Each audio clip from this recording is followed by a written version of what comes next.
నంద్యాల పట్టణంలో ఈ బిజిఎస్ సర్కిల్స్లో వాహనాల తనిఖీ చేయడం జరిగింది. చాలా వెహికల్స్కు నంబర్ ప్లేట్లు లేవు. సో అన్నింటినీ మనము డిటైన్ చేస్తున్నాము. నంబర్ ప్లేట్ వేసి దానికి ఎంబీ యాక్ట్ ప్రకారంగా ఫైన్ వేసి పంపిస్తాము. అలాగే ఈ హెల్మెట్ పెట్టుకోవాలని చెప్పి మేము ప్రతిసారి చెప్తున్నాము.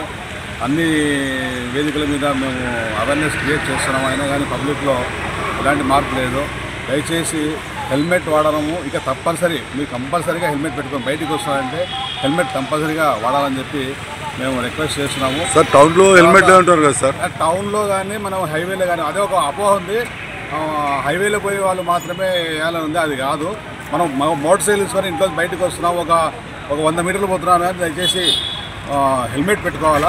ఈ అపోహను మీరు మనసులో తీసేయండి. టౌన్లో అవసరం లేదు అనుకుంటున్నారు కానీ టౌన్లో కూడా కంపల్సరీ. అది మా కోసం కాదు, మీకోసం, మీ సేఫ్టీ కోసమే.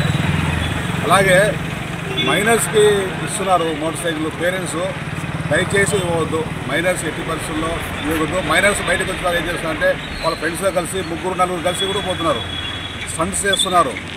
ఇది చాలా ప్రమాదకరం. కాబట్టి పేరెంట్స్ తమ పిల్లలకి ఇచ్చేయాలని చెప్పి మేము కోరుతున్నాం. సార్ మైనర్లు బండి నడిపితే పేరెంట్స్కి ఏమైనా శిక్ష ఉంటుంది? కౌన్సిలింగ్ యాక్షన్కి అయితే మోటార్ సైకిల్ చేసి ట్రాఫిక్ పోలీస్ స్టేషన్లో మేము కౌన్సిలింగ్ చేస్తాము, చేసి పంపిస్తాము. లైక్ చేయండి, షేర్ చేయండి, సబ్స్క్రైబ్ చేయండి. రెగ్యులర్ నోటిఫికేషన్స్ కోసం బెల్ బటన్ ని ప్రెస్ చేయండి.